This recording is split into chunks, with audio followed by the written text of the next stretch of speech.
you're back, Staurday Breeze Live. So, art therapy.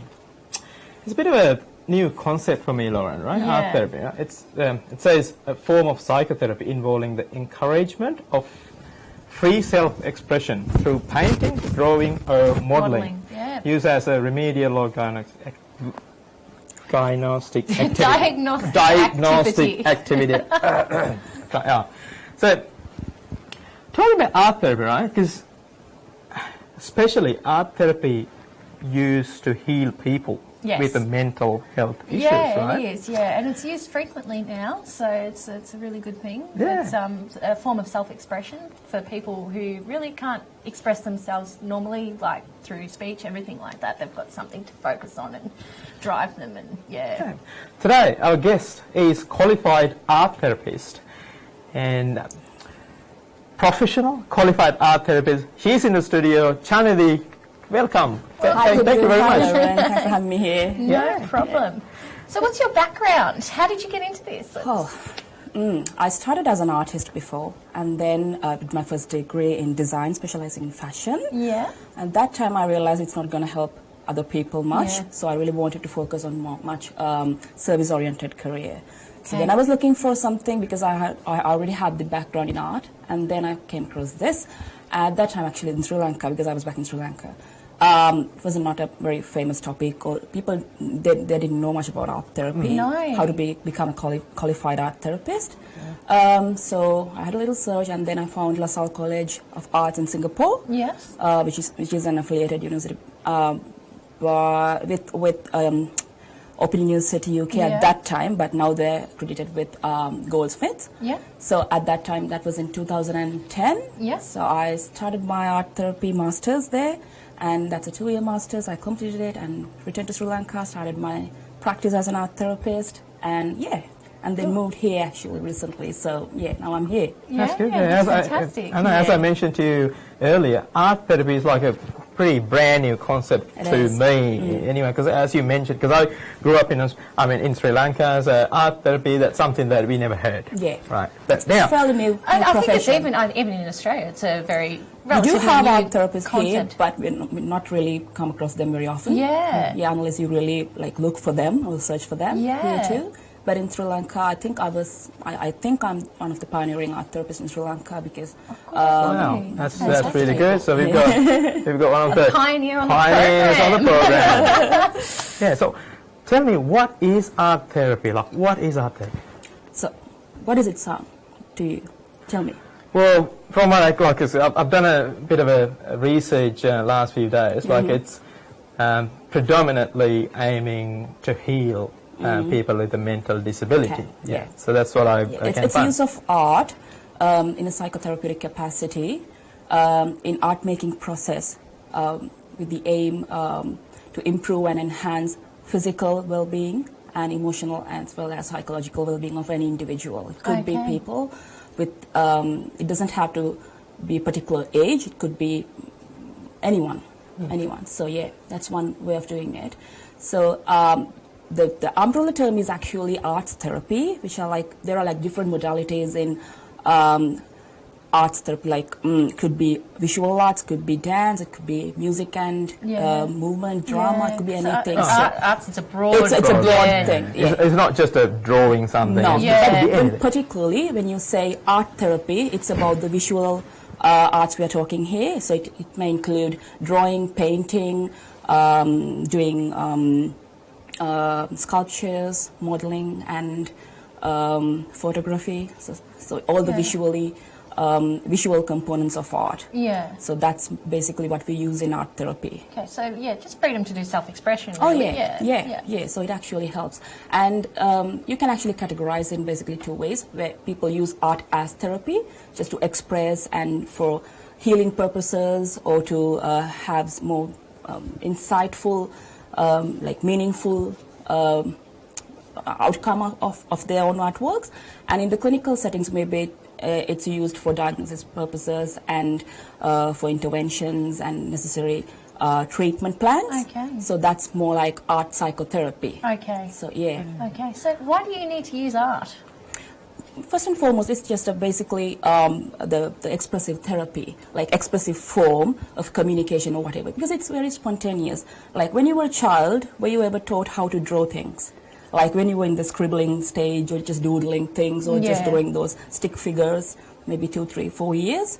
But then, no, it's natural. So you are born with that. So we are actually focusing on that to get the intense emotions or the feelings or the things that we are not really comfortable speaking about to the surface. So that's how we put it out.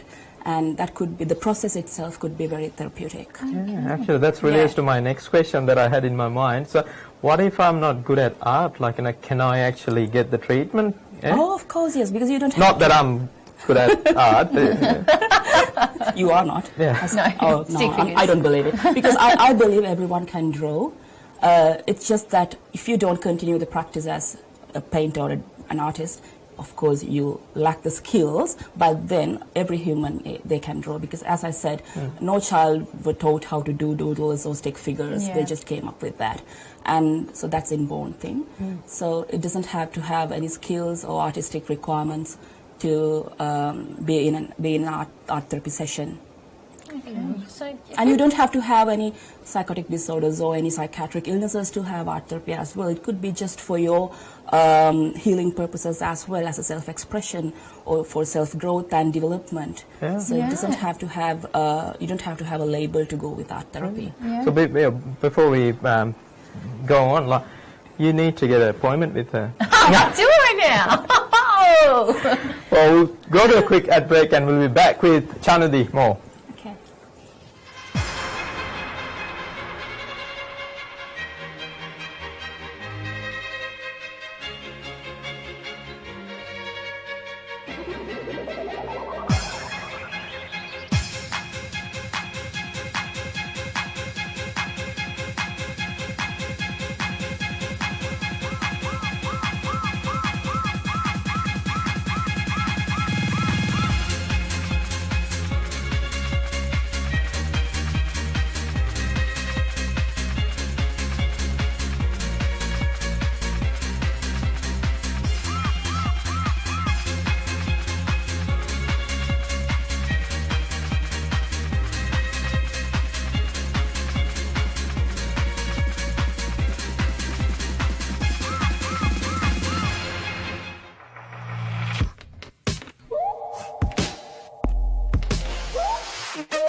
You're back with Staurday Breeze Live. We've got our professional and qualified art therapist in the studio today. Chanudi. Chanudi, say that again? Chanudi. Chanudi, Yeah. Chanudi Week or Chanudi Vikramasinghe. So we were talking about what is art therapy and what if I'm not good at art, can I actually, get treatments? And Who can benefit from art therapy? did you actually get an appointment while at break? Okay. No. Anyone could do that. It doesn't have to, as I said, it doesn't have to come with a label of any psychotic thing or any psychiatric disorder or anything with that.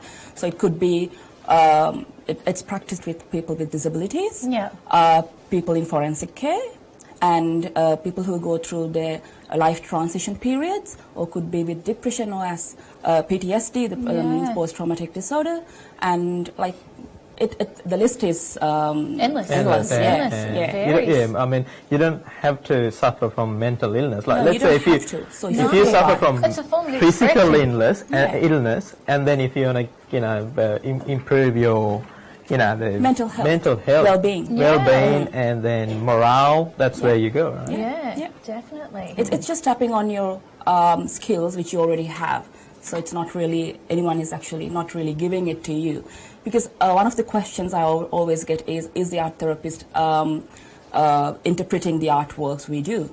But no, we are not actually, because it is your artwork and you know what the content is, and that's what we help you with. We facilitate the session. Yeah. We work with you collaboratively to find the meanings for it, or maybe to direct you through the process, because the process itself is the therapeutic part here, not the end product. So we don't actually care about the end product, whether it's a beautiful piece of artwork or whether it gives you any meaning. But as long as it has some meaning to you, you know what it means to you. So yeah. Oh, that's right. And then, so my mind is ticking at the moment. Like, I really like to dig deep into this art therapy. Yeah. So if I want to be a art therapist, like, how do I become art therapist? What are the qualifications? That's a very intense training to become an art therapist, actually. So the basic qualification is to have a master's degree in art therapy, which is usually 2 years full time, and then it includes a number of clinical placement hours where you have to complete, like, sometimes 800, 1,000 or 1,500. Yeah, and so that's the intensity of the program. Yeah. So and then you have to get yourself registered with a governing or licensing body where you are attached to, and then they allow you to have the license to practice as an art therapist, where you are supposed to renew it annually. Yeah. So even to renew that, you need to be always professional development, like, go through all that, and then up to date with, present yourself with up to date knowledge. So it's ongoing learning. Yeah, ongoing learning, and it's a difficult job So to maintain. So to start with, do your GP has to refer you to an art therapist? Is that how the process works? Or the works? psychologist or the psychiatrist. Yeah. Some facilities, they might have an art therapist on board already, or sometimes could be private hospitals, or in prisons and forensic settings. So yeah, I mostly have my background in working with kids with disabilities and adults with disabilities, and in forensic rehabilitation in prisons and terrorist rehabilitation stuff. Yeah. So yeah. And this is really good for people who are looking for partners as well. Like, you go and study about art therapy, and when you go on a date and you just ask them to draw a picture and go, nah, you're not my type. Right. Or, before you got married, did you ask Aravinda to draw a picture, and then you go, okay, nah, he's all right? No, that's my bad. I didn't do that. Poor Aravinda. Yeah, so look, it's not. We can use this art therapy to solve many problems. You should get into this. Oh, sure, you keep saying this. You keep saying this. You're still going to get punched off air. So yeah. But a very interesting and very broad topic. Yeah. So yeah. Yeah. So do we have any pictures of Chanudi's arts that we because can show I to the started viewers? as an artist, and I had my academic training with Vibhavi Academy of Fine Arts in Sri Lanka. That is under Mr. Chandragupta Thenura, a well-known artist there. And some beautiful so I work had there. my basic training as an artist there. So you drew these pictures? Yeah, I did. Time to time. It depends on the mood, and I love watercolors. That's my favorite medium. Yeah. So yeah, most of my works are in watercolor. Oh, that's brilliant. And you don't actually have to Ricky's have some shot. artistic skills to embark on career as an artist, actually, because this is what happens. So I just had my passion in art, and I directed myself through that to embark a career. So yeah, it doesn't mean that you have to have some artistic talents to go for such careers. Ah, fantastic. I imagine it'd be quite a different world to be, and you've come from fashion and aspect to this so aspect. It's huge. multifaceted, I would say. Yeah, definitely. And most of my works, actually, the work I do is more up to social activism. Yeah. So because I always stand for the minority and work with them. So so I use my skills to upbring them, or like their skills. Yeah, so the next question is, like, does the art therapist interpret the work created by client or patient? Is that how it works? No. As I said, we don't. We just guide them through the process of art making. As I said, the process actually is the therapeutic part, not the end product. So after you do it, or maybe during the process, I can help you to reflect on what you do and what it means to you. So that's how I help you to have that understanding, or not you, to my client. So or my client or patient. So that's how an art therapist would do, rather than just labeling or giving meaning to what you do there. So that's the job of an art therapist, the role of an art therapist. Look, considering all these dramas that we're having at the moment, with especially that MH128 Malaysian Airlines. So at the end of the day, he discharged himself from Monash Medical Centre, like mental illness. So I'm just interested, like because he didn't have any explosives, right? And he was on the way to Sri Lanka. I don't know what caused him to do that act. So as an art therapist, how do you see that?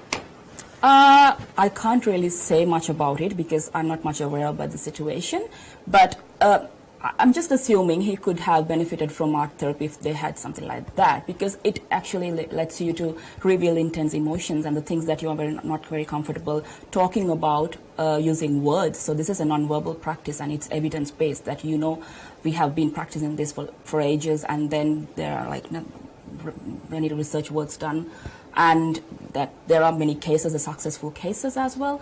So he could have tapped on the resources if we are able to provide them. So maybe Australian authorities want to have more therapists on board and more mental health professionals. Definitely. For sure, yeah. And the thing is, this is like a universal language, isn't it? Because you don't, if you do have mental illness, and if you go and see a psychiatric, if you don't speak English in Australia, if you don't speak English properly, some gets lost in translation. So that's the best thing about this, because you don't have to have any language skills or anything. Even if you don't speak at all, you can still do this and express yourself. So that's one benefit, and there's no language barrier or anything there. No, it's fantastic. Look, if you want to talk about this art therapist, this interview is probably going to go forever. So thank you very much, Chanudi, coming to the show. It was brilliant. And then, speaking to you. And I think we do have more pictures of Chanudi's artworks. Oh, I think that's from my workshops. Because I've run many workshops with Junior Chamber International in Sri Lanka, and then many other organizations, and especially with Social Services Ministry at Sri Lanka, contributing as a lecturer and running workshops for the counseling assistants there. And done a lot there basically. Well, the other thing, while we're watching these pictures, if anyone want to get in touch with you to get your help, so what are have you got any website or you got the phone numbers? Yeah, I have my email address. You can write me. It's artwithchanudi, ARTWITH, CHANUDI @gmail.com. Okay, we'll put those details later on the screen as well. And also on our website. Okay, so thank you very much for coming in. Thank you for having me here. It was brilliant to have this discussion and interview and everything. The most importantly, you're going to be better now because you're going to see her now. I'll see you later, maybe. We'll book him in for sure. For sure. Thank you very much, Chanudi. It was great, and then hopefully we'll get you on board again sometime soon to talk about more, because this is big topic that we can't just. We can't rush through it. No, definitely can't. Thank you very much, and we'll go to a quick ad break and we'll be back.